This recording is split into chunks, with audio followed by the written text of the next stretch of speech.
Nginibingelele, nginamkele ekhaya lamaphupho. Kunomuntu noma ngithi kunabantu abaningi ababuzile ngokuphupha ngey'ntuthwane. Ngizoqala nje la uma le video uyibuka ku-YouTube, bengicela phela ushaye u-subscribe ukuze-ke ipage lethu lizokhula kakhulu. Uma uyibuka ku-TikTok, sifollowe phela ebese-ke ungibhalela ku-inbox usho ukuthi wena ucela inamba la uzosibuza njalo ekuseni ku-WhatsApp amaphupho akuhluphayo. Ucele noseduze nabo ukuthi besubscribe besifollowe ku-TikTok. Amaphupho ngezintuthwane. Ngizothi ngiyiqeda le video uzobe usuphendulekile ukuthi amaphupho ngey'ntuthwane abika ukuthini empilweni yakho.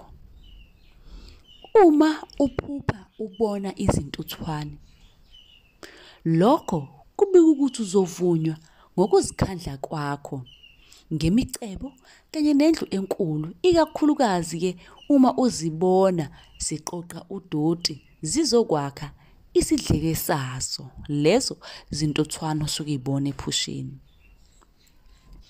Uma uphupha iqulu lezintuthwane noma uphupha ngazo ubusuku bulandelana, kubi futhi kusho ukuthi-ke uzoba nezikhathi ezikhathazayo emndenini wakho.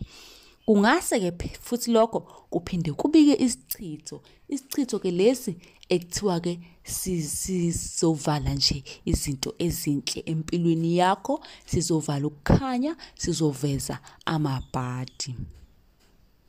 Uma umusha kule channel bengicela ushaye u-subscribe, usifollowe phela ku-TikTok uzosesha nje uthi sichaza amaphupho. Ku-YouTube sichaza amaphupho. Yonke indawo uzobe usuwazi kabanzi-ke ngamaphupho oba nawo ukuthi lawo maphupho abika ukuthini empilweni yakho.